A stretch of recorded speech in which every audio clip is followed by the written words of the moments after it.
Иако Струмица котира високо на листата на најзагадени градови во земјава, речи се и да нема мерки за заштита и спречување од штетните PM10 честички.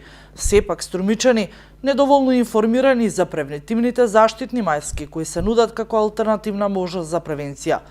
Лицата кои работат со софистицираните маски и доволно добро знаат која е нивната улога. Сепак велат дека лекарите се тие кои треба да ги информираат граѓаните за заштитната функција на маските.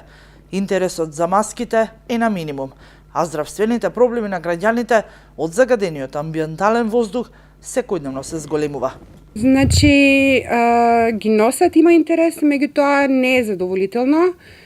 Некако мислам дека треба да се обрне внимание и еден апел до лекарите, поготово за пациентите кои што имаат респираторни проблеми, нели, или пулмонарни исто така инфекции и проблеми, да може да им ги препорачуваат маските, бидејќи тие така имаат потешкоти со дишењето, а во вакви услови, значи, преку потребни им се првенствено ним, исто така и на другите жители, пошто гледаме дека воздухот е се повеќе и повеќе, значи, алармантно загаден и алармантно по здравјето на луѓето.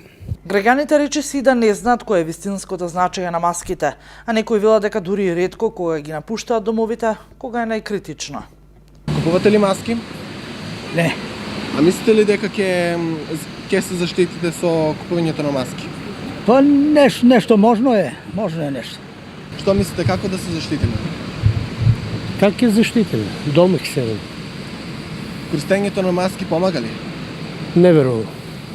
Како може да се заштитиме од загадувањето на воздухот?